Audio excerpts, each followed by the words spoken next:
അതെ, ഞങ്ങൾ ഇന്നൊരു യാത്ര പോവുകയാണ്. ഞാനും എൻ്റെ കുട്ടികളും എൻ്റെ പാരൻസും കൂടിയാണ് ഈ യാത്രയ്ക്കായിട്ട് ഒരുങ്ങുന്നത്. ഞങ്ങളിപ്പോൾ നിൽക്കുന്നത് റെയിൽവേ സ്റ്റേഷനിലാണ്. ട്രെയിന് വേണ്ടി കാത്തിരിക്കുകയാണ്. ഞങ്ങൾ ഏകദേശം വെളുപ്പിന് 1 മണിക്കാണ് ഈ യാത്ര പോകുന്നത്. അപ്പോൾ ഞങ്ങൾക്ക് 5 മണിക്കൂർ യാത്ര ചെയ്യേണ്ടത് ഇവിടുന്ന്. ഞങ്ങൾ പോകുന്നത് സാന്താക്ലോസ് വില്ലേജിലേക്കാണ്. ഈ സാന്താക്ലോസ് വില്ലേജ് സ്ഥിതി ചെയ്യുന്നത് നോർത്തേൺ ഫിൻലാൻഡിലെ റൊവാനിമി എന്ന സ്ഥലത്താണ്. അപ്പോൾ ഞങ്ങളുടെ ട്രെയിൻ വന്നു. ഞങ്ങളുടെ ട്രെയിനിൽ കയറി ഞങ്ങളുടെ യാത്ര തുടരുകയാണ്. അപ്പോൾ ട്രെയിനിലുള്ള കാര്യങ്ങളൊന്നും ഞങ്ങൾക്ക് എടുക്കാനായിട്ട് സാധിച്ചില്ല.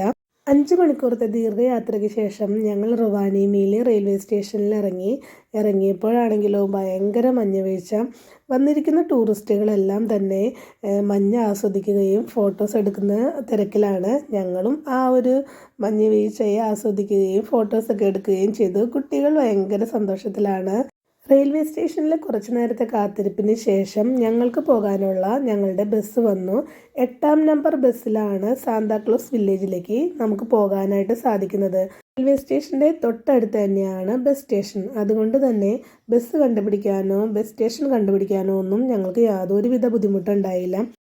കുഞ്ഞുങ്ങളെല്ലാം തന്നെ ഒരു ദീർഘയാത്ര കഴിഞ്ഞതിൻ്റെ ക്ഷീണത്തിലും ഉറക്കത്തിലൊക്കെയാണ്. എങ്കിലും ഈ ഒരു ബസ്സിൽ വലിയ തിരക്കോ കാര്യങ്ങളോ ഒന്നും ഇല്ലാത്തതുകൊണ്ട് തന്നെ ബസ്സിലുള്ള യാത്ര എനിക്ക് നല്ലതായിട്ട് തോന്നി. അങ്ങനെ ഞങ്ങൾ സാന്താക്ലോസ് വില്ലേജിൻ്റെ ഏകദേശം അടുത്തെത്താറായി. ഇത് പുറമേ നിന്നുള്ള സാന്താക്ലോസ് വില്ലേജിൻ്റെ ഒരു ചെറിയൊരു കാഴ്ചയാണ്. അപ്പോൾ ഇത് സാന്താക്ലോസ് വില്ലേജിൻ്റെ മുൻവശത്തു കൂടിയാണ് ബസ് വരുന്നത്. ബസ് ഏകദേശം സാന്താക്ലോസ് വില്ലേജിൻ്റെ മുൻവശത്തുള്ള ഒരു ബസ് സ്റ്റോപ്പിലാണ് നിർത്തുന്നത്. അങ്ങനെ 15 മിനിറ്റിൻ്റെ ബസ്സിലുള്ള ഒരു യാത്രയ്ക്ക് ശേഷം ഞങ്ങളിതാ സാന്താക്ലോസ് വില്ലേജിൻ്റെ മുൻവശത്തുള്ള ബസ് സ്റ്റോപ്പിൽ ഇറങ്ങാനായിട്ട് പോവുകയാണ്. അപ്പോൾ പുറത്താണെങ്കിൽ നല്ല തണുപ്പും ചെറിയ മഞ്ഞ് വീഴ്ചയൊക്കെ ഉണ്ട്. എങ്കിലും ഞങ്ങളെല്ലാവരും സാന്താക്ലോസ് വില്ലേജിൽ എത്തിയതിൻ്റെ സന്തോഷത്തിലാണ്. അങ്ങനെ ഞങ്ങൾ ബസ് ഇറങ്ങിയതിന് ശേഷം ഞങ്ങൾ നോക്കുമ്പോൾ അധികം ആൾക്കാരൊന്നും ഇവിടെയില്ല. ആളുകൾ വരുന്നതേ ഉള്ളൂ. നമ്മളിവിടെ വന്നതുകൊണ്ട് തന്നെ ഇവിടുത്തെ വഴികളൊന്നും കണ്ടുപിടിക്കാൻ അധികം ബുദ്ധിമുട്ടേണ്ടി വന്നില്ല. സാന്താക്ലോസ് വില്ലേജിലേക്കുള്ള മെയിൻ എൻട്രൻസ് ഇവിടെയാണ്. അതുപോലെ തന്നെ ഇവിടെ വരുന്ന ടൂറിസ്റ്റുകൾക്ക് അല്പം ഒന്ന് വിശ്രമിക്കാനും ഒന്ന് ഫ്രഷ് ആവാനുമുള്ള ഫെസിലിറ്റീസ് ഇതിനകത്തുണ്ട്. അത്യാവശ്യം വേണ്ട ടോയ്ലറ്റും അതുപോലെ തന്നെ കുട്ടികൾക്കായിട്ട് സമയം ചെലവഴിക്കാനുള്ള അത്യാവശ്യം പ്ലേ ആക്ടിവിറ്റീസും ഇവിടെയുണ്ട്.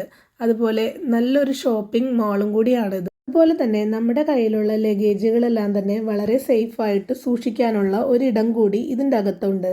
മാത്രമല്ല ടൂറിസ്റ്റുകൾക്ക് വേണ്ടിയിട്ടുള്ള ഒരു ഇൻഫോർമേഷൻ സെൻറ്റർ ഇവിടെ പ്രവർത്തിക്കുന്നുണ്ട്. എന്തെങ്കിലും വിവരങ്ങൾ നിങ്ങൾക്ക് അറിയണമെങ്കിൽ ഇവിടെ അന്വേഷിച്ചാൽ മതി. ഒന്നും പുറത്തിറങ്ങിയതിന് ശേഷം നേരെ പോയത് സാന്താക്ലോസിൻ്റെ ഒഫീഷ്യൽ ഹൗസിലേക്കാണ്. അവിടെ നമുക്ക് പോയി ഒന്ന് നോക്കാം. അവിടെ ഓപ്പൺ ചെയ്യുന്ന സമയം 9 മണിക്കാണ്. സമയം 9 മണി ആവാത്തത് കൊണ്ട് തന്നെ ഇവിടെ ക്ലോസ്ഡ് ആണ്. അതുകൊണ്ട് നമുക്കിവിടെ വെയിറ്റ് ചെയ്യേണ്ടി വരും. അതിനാൽ ഞാൻ പുറത്ത് അല്പനേരം നടന്ന് ചെറിയ വീഡിയോസും ഫോട്ടോസും എല്ലാം എടുത്തു.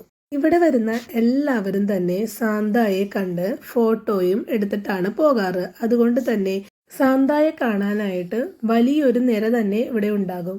പക്ഷേ അതിരാവിലെ ആയതുകൊണ്ട് തന്നെ ആളുകൾ വന്നു തുടങ്ങുന്നതേ ഉള്ളൂ. ഒരു 11 മണി ആകുമ്പോഴത്തേക്കും സാന്തായെ കാണണമെങ്കിൽ വലിയൊരു ക്യൂ തന്നെ നിൽക്കണം. അതുപോലെ ഞങ്ങളിതാ സാന്താക്ലോസ് വില്ലേജിൻ്റെ അകത്തേക്ക് പ്രവേശിക്കുകയാണ്. അങ്ങനെ ഇതിൻ്റെ ഉള്ളിൽ നല്ല മനോഹരമായ കാഴ്ചകളാണ്. സാന്താക്ലോസിനെ കാണാനായിട്ട് നമുക്ക് കുറച്ചൊന്ന് നടക്കേണ്ടതുണ്ട്. അല്പം മുന്നോട്ട് നടന്ന് മുകളിലത്തെ നിലയിലെത്തിയതിന് ശേഷമാണ് നമുക്ക് സാന്തായെ കാണാനായിട്ട് സാധിക്കുള്ളൂ. പോകുന്ന വഴികളെല്ലാം അതിമനോഹരമാണ്. പോകുന്ന വഴികളിലെല്ലാം അതിമനോഹരമായ ലൈറ്റുകൾ കൊണ്ട് അവർ അലങ്കരിച്ചിട്ടുണ്ട്. അതുമാത്രമല്ല ഒരുപാട് സമ്മാന പൊതികളും അതുപോലെ തന്നെ പുരാതനമായ ഒരുപാട് കലാസൃഷ്ടികളും നമുക്ക് പോകുന്ന വഴിക്ക് കാണാം. ഒരാൾക്ക് മാത്രം കഷ്ടിച്ച് നടന്നു പോകാൻ കഴിയുന്ന ഒരു വഴിയാണ് ഇത്. അല്പമൊന്ന് മുന്നോട്ട് പോയതിന് ശേഷം നമുക്ക് കുത്തനെയുള്ളൊരു സ്റ്റെപ്പ് കയറേണ്ടതുണ്ട്. ഇനി സ്റ്റെപ്പ് കയറാൻ പറ്റാത്തവർക്കാണെങ്കിൽ ലിഫ്റ്റും അവിടെയുണ്ട്. വരുന്ന ടൂറിസ്റ്റുകളെ അത്ഭുതപ്പെടുത്തുന്ന തരത്തിൽ ഒരുപാട് കാഴ്ചകൾ ഇതിനകത്തുണ്ട്. മാത്രമല്ല നമ്മുടെ ക്യാമറ സാന്താക്ലോസ് ഇരിക്കുന്നിടത്തേക്ക് കൊണ്ടുപോകാനുള്ള അനുവാദവുമില്ല. അതുകൊണ്ട് സാന്താക്ലോസ് ഇരിക്കുന്ന റൂമിൻ്റെ മുൻവശത്ത് വരെ മാത്രമേ നമ്മുടെ ക്യാമറ ഉപയോഗിക്കാനായിട്ട് പറ്റുള്ളൂ. സാന്താക്ലോസിനോടൊപ്പമുള്ള ചിത്രങ്ങളും വീഡിയോസും നമുക്ക് ലഭിക്കണമെങ്കിൽ പ്രത്യേകം പേയ്മെൻറ്റ് ചെയ്യേണ്ടതുണ്ട്. അതിനായി നമുക്ക് മിനിമം ഒരു 60 യൂറോയെങ്കിലും ചിലവാകും. എങ്കിൽ മാത്രമാണ് നമുക്ക് അവരോടൊപ്പമുള്ള ചിത്രങ്ങളും വീഡിയോസും ലഭിക്കുകയുള്ളൂ. സാന്താക്ലോസ് ഇരിക്കുന്നത് ഒരു പ്രത്യേക മുറിയിലാണ്. അതിൻ്റെ മുൻവശത്തായിട്ട് ആളുകൾ ക്യൂ നിൽക്കുന്നുണ്ട്. സാന്തയുടെ റൂമിൽ കയറുന്നതിനായിട്ട് പ്രത്യേക ഇൻസ്ട്രക്ഷൻസ് തരാനും അതുപോലെ തന്നെ നമ്മളെ ഗൈഡ് ചെയ്യാനും ഒരാൾ വരും. അയാളുടെ നിർദ്ദേശത്തോടു കൂടി മാത്രമായിരിക്കും നമുക്ക് അകത്തേക്ക് കയറാൻ പറ്റുക. നമ്മൾ ഇട്ടുകൊണ്ട് വന്ന നമ്മുടെ വിൻ്റർ ജാക്കറ്റും അതുപോലെ തന്നെ നമ്മുടെ ബാഗുകളും മറ്റും താഴെ വെച്ചതിന് ശേഷം മാത്രമായിരിക്കും സാന്ത ഇരിക്കുന്ന സ്റ്റേജിലേക്ക് നമുക്ക് കയറാനായിട്ട് സാധിക്കുകയുള്ളൂ. അങ്ങനെ അപ്പനും അമ്മയും കൂടി സാന്തയെ കാണാനായിട്ട് ആദ്യം കയറി. ഞാൻ കുഞ്ഞുങ്ങളെയെല്ലാം റെഡിയാക്കി പുറകെ വരുന്നുണ്ട്. അങ്ങനെ സാന്ത കാണാൻ നല്ല രസമാണ് കേട്ടോ കാണാനായിട്ട്. ഇതെൻ്റെ രണ്ടാമത്തെ പ്രാവശ്യമാണ് സാന്തയെ കാണാനായിട്ട്.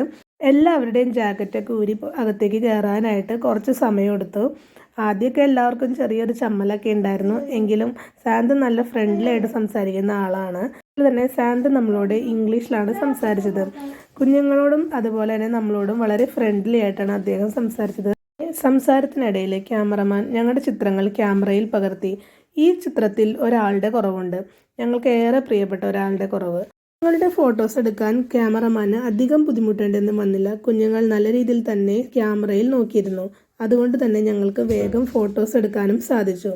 സാന്താക്ലോസ് അപ്പൂപ്പനെ കുറിച്ച് എനിക്ക് പറയാനുള്ളത്, സാന്താക്ലോസ് അപ്പൂപ്പൻ്റെ താടിയും ആ മീശയും അതേപോലെ തന്നെ ആ രൂപമൊക്കെ കാണാനായിട്ട് ശരിക്കും ഒരു ഇംഗ്ലീഷ് പടത്തിലൊക്കെ കാണുന്ന ആ ഒരു സാന്തയെ പോലെ തന്നെയുണ്ട്. നമ്മൾ പടങ്ങളിലും ചിത്രങ്ങളിലും എല്ലാം മാത്രം കാണുന്ന ആ സാന്തയാണ് നമ്മൾ നേരിട്ടിന്ന് കണ്ടിരിക്കുന്നത്. ചിത്രങ്ങൾ എടുത്തതിന് ശേഷം സാന്തയുടെ റൂമിൽ നിന്ന് നേരെ പുറത്തേക്ക് ഇറങ്ങി.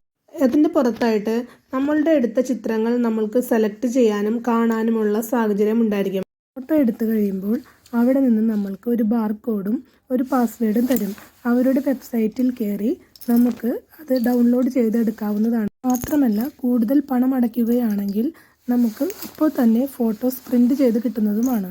സാന്താക്ലോസിനെ കണ്ട് നമ്മൾ ചെന്നെത്തുന്നത് സാന്താക്ലോസ് ഒഫീഷ്യൽ ഹൗസിനകത്തുള്ള ഒരു ചെറിയൊരു ഷോപ്പിലേക്കാണ്.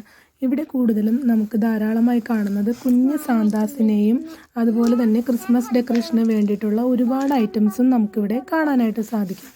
എല്ലാം തന്നെ വാങ്ങണമെങ്കിൽ ഒരുപാട് വില കൊടുക്കേണ്ടി വരും. കാഴ്ചകൾ ഒരുപാട് കാണാനുള്ളത് കൊണ്ട് തന്നെ നമ്മൾ ഇതെല്ലാം കണ്ടുകൊണ്ട് വേഗം പുറത്തേക്ക് ഇറങ്ങേണ്ടതുണ്ട്. സാന്താക്ലോസിൻ്റെ ഒഫീഷ്യൽ ഹൗസിനുള്ളതുപോലെ തന്നെ ഒരുപാട് ഷോപ്പുകൾ നമുക്ക് ഇതിൻ്റെ പുറത്ത് കാണാനായിട്ടുണ്ട്. അതുപോലെ തന്നെ ഇവിടുത്തെ ഏറ്റവും മെയിൻ അട്രാക്ഷനായിട്ടുള്ള ആർട്ടിക് സൈക്കിൾ എന്ന ആ ഒരു ഭാഗം നമുക്ക് കാണാനായിട്ടുണ്ട്. അവിടേക്ക് നമുക്ക് പോകണം. അതുകൊണ്ട് തന്നെ നമ്മൾ വേഗം ഈ ഷോപ്പിൽ നിന്നും കുഞ്ഞുങ്ങളെയും കൊണ്ട് വേഗം ഇറങ്ങുകയാണ്. അല്ലെങ്കിൽ നമ്മൾ ഈ കട തന്നെ ഇവിടെ നിന്ന് വാങ്ങിച്ചു കൊടുക്കേണ്ടി വരും. ഞങ്ങൾ അകത്തേക്ക് കയറുമ്പോൾ സൂര്യൻ ഉദിച്ചിട്ടുണ്ടായിരുന്നില്ല. ഞങ്ങൾ സാന്തായെ കണ്ട് പുറത്തിറങ്ങുമ്പോൾ സൂര്യൻ ഉദിച്ചു. ഇപ്പോൾ ഇവിടെ നല്ല വെട്ടമുണ്ട്. അങ്ങനെ ഞങ്ങൾ നേരെ ആർട്ടിക് സൈക്കിൾ എന്ന ആ ഭാഗത്തേക്ക് പോവുകയാണ്. ഇതിനെ ആർട്ടിക് സൈക്കിൾ എന്നാൽ ഭൂമിയുടെ വടക്കൻ അർദ്ധഗോളത്തിലെ ഒരു കൽപ്പിത രേഖയാണ്. സൈക്കിൾ കടന്നു പോകുന്ന ഫിൻലൻഡിൻ്റെ ഒരു മാപ്പ് നമുക്ക് അവിടെ കാണാനായിട്ട് സാധിക്കും. അതിൻ്റെ അടുത്ത് നിന്നും ഒരുപാട് ആളുകൾ ചിത്രങ്ങൾ എടുക്കുന്നുണ്ട്. പുറത്ത് നല്ല തണുപ്പായതിനാൽ നമുക്ക് അധിക നേരമൊന്നും ഞങ്ങൾ കുഞ്ഞുങ്ങളുമായിട്ട് അവിടെ നിന്നില്ല. അവിടെ കാണാനുള്ളത് നമ്മുടെ ഓരോ രാജ്യങ്ങളിലേക്കും എത്ര കിലോമീറ്റർ ഉണ്ട് ഈ ആർട്ടിക് സൈക്കിളിൽ നിന്നും എന്നുള്ള ചെറിയ ഒരു കിലോമീറ്റർ എഴുതിയ ഒരു ബോർഡ് നമുക്കവിടെ കാണാൻ പറ്റും. തന്നെ നമ്മുടെ ഇന്ത്യയിലേക്കും എത്ര കിലോമീറ്റർ ഉണ്ട് എന്നുള്ളതും ഇവിടെ എഴുതി വെച്ചിട്ടുണ്ട് ഈ ഒരു ബോർഡിൽ. ഡൽഹിയിലേക്ക് 5413 കിലോമീറ്റർ. അതിനുശേഷം നമുക്ക് ഇതിൻ്റെ വശങ്ങളിലായിട്ട് ഒരു പോസ്റ്റ് ഓഫീസാണ് ഉള്ളത്. ഇവിടെ വരുന്ന സഞ്ചാരികൾക്ക് സാന്താക്ലോസിൽ വില്ലേജിൽ നിന്നും പോസ്റ്റുകൾ അയക്കാനും ഗിഫ്റ്റുകൾ അയക്കാനുമുള്ള സൗകര്യം ഇവിടെയുണ്ട്. അതിനകത്ത് ഒരുപാട് ആളുകളുണ്ട്. സാന്താക്ലോസ് വില്ലേജിലെ പ്രത്യേകതരം രൂപകൽപ്പന ചെയ്ത പോസ്റ്റൽ കാർഡുകളും അതുപോലെ തന്നെ സ്റ്റാമ്പുകളും നമുക്ക് ഇവിടെ നിന്ന് അവൈലബിൾ ആണ്. അതുകൊണ്ട് തന്നെ ഇവിടെ നിന്ന് നേരെ ഒരു ചൈനീസ് റെസ്റ്റോറൻറ്റിലേക്ക് പോയി. അവിടെ നിന്ന് ഞങ്ങൾ നല്ലൊരു ഭക്ഷണം കഴിച്ചു. പിന്നെ ഞങ്ങൾ അവിടെ നിന്നും നേരെ റെയിൽവേ സ്റ്റേഷനിലേക്കാണ് പോയത്. റെയിൽവേ സ്റ്റേഷനിലേക്ക് ഒരുപാട് ദൂരമുള്ളത് കൊണ്ട് തന്നെ നമ്മൾ ബസ്സിന് പോകാനാണ് തീരുമാനിച്ചത്. അതുകൊണ്ട് ബസ് കിട്ടുന്ന ഒരു സ്ഥലത്തേക്ക് ഞങ്ങൾ നടക്കുകയാണ്. പോകുന്ന വഴിയിൽ റൊവാനിയമി സിറ്റി സെൻറ്ററിൽ കൂടിയാണ് നമ്മൾ നടന്നു പോകുന്നത്. ഇവിടെ ഒരുപാട് മനോഹരമായ കാഴ്ചകളൊക്കെ ഉണ്ട്. ഒരുപാട് ടൂറിസ്റ്റുകൾ നമുക്കിവിടെ കാണാൻ സാധിക്കും. ടൂറിസ്റ്റുകളെല്ലാം തന്നെ ഒരേ കളറിലുള്ള വസ്ത്രങ്ങളാണ് മിക്കതും ധരിച്ചിരിക്കുന്നത്. അതുപോലെ തന്നെ ഇതേ സിറ്റിയിൽ ഞങ്ങളുടെ ട്രെയിൻ ഇനി 3:30-ക്കാണ്. ഞങ്ങൾ ഈ 3:30-ക്ക് ട്രെയിനിൽ കയറിയാൽ ഞങ്ങൾ വീട്ടിലെത്തുന്നത് 8:30-ക്കാണ്. അപ്പോൾ ഞങ്ങൾ ഇവിടുത്തെ കാഴ്ചകളെല്ലാം കണ്ട് ഞങ്ങൾ തിരിച്ചു പോവുകയാണ്. ഞങ്ങളുടെ വീഡിയോ ഇവിടെ അവസാനിക്കുകയാണ്. അപ്പോൾ എല്ലാവർക്കും thanks for watching my channel.